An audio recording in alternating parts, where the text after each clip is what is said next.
നിങ്ങളുടെ MLA പ്രിയങ്കരനായ സെന്നി Joseph ഈ 5 വർഷക്കാലം 10-ലധികം പ്രാവശ്യമാണ് വന്യജീവി ആക്രമണത്തെക്കുറിച്ച് സഭയിൽ പറഞ്ഞത്. ഞങ്ങൾ മലയോര സമരയാത്ര നടത്തി.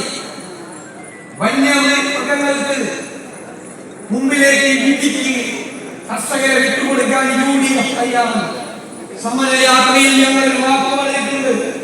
ആ വാക്ക് പാലിക്കാനുള്ള പദ്ധതികൾ ഞങ്ങൾ ആസൂത്രണം ചെയ്യുന്നുണ്ട്. പരമ്പരാഗതമായ മാർഗങ്ങളിലൂടെ വന്യജീവി ശല്യം തടയാനുള്ള പരിപാടിയോടൊപ്പം ആർട്ടിഫിഷ്യൽ ഇന്റലിജൻസിന്റെ ടൂൾസ് ഉപയോഗിച്ച് വിവിധ രാജ്യങ്ങളിൽ ചെയ്യുന്ന വന്യജീവികളെ തടയാനും തിരിച്ചുപിടിക്കാനുള്ള പദ്ധതികൾ ഈ കേരളത്തിലുണ്ടാവും. നിങ്ങളെ വിധിക്ക് വിടില്ല. കർഷകർക്ക് അവരെ കഠിനാധ്വാനം ചെയ്ത് ഉണ്ടാക്കുന്ന ഉൽപ്പന്നങ്ങൾക്ക് മാന്യമായ വില കൊടുക്കും. അതിനൊരു മാനദണ്ഡമുണ്ട്. എന്താ മാനദണ്ഡം? MS commission report. അതായത് കാർഷിക ഉൽപ്പന്നം ഉണ്ടാക്കാനുള്ള ചെലവെത്രയാണ് കണക്കാക്കാം. പ്ലസ് 50% വർധനവ്. അതാണ് MSP. അതാണ് താങ്ങുവില. അതാണ് മിനിമം സപ്പോർട്ട് പ്രൈസ്.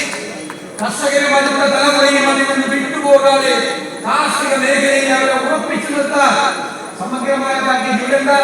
120 രൂപ റബ്ബർ ഉണ്ടായപ്പോഴാണ് ഉമ്മൻചാണ്ടി 150, 160 രൂപയും ആക്കി താങ്ങുവില പ്രഖ്യാപിച്ചത്. ഇവരെ ആ താങ്ങുവിലയുടെ കൂടുമ്പോഴേ പ്രഖ്യാപിച്ചു. 200 പ്രഖ്യാപിച്ചു. ആരും ചോദിക്കാൻ പോലും. അപ്പൊ പൈസ അലോട്ട് ചെയ്തെന്ന് മാത്രം മതി. ഒരു കർഷകർക്ക് ചോദിക്കാൻ പോകാറില്ല. കാരണം റബ്ബറിന്റെ മാർക്കറ്റ് വിലയേക്കാൾ താഴെയാണ് ഇവരുടെ താങ്ങുവില. കളിയാക്കിയാണ്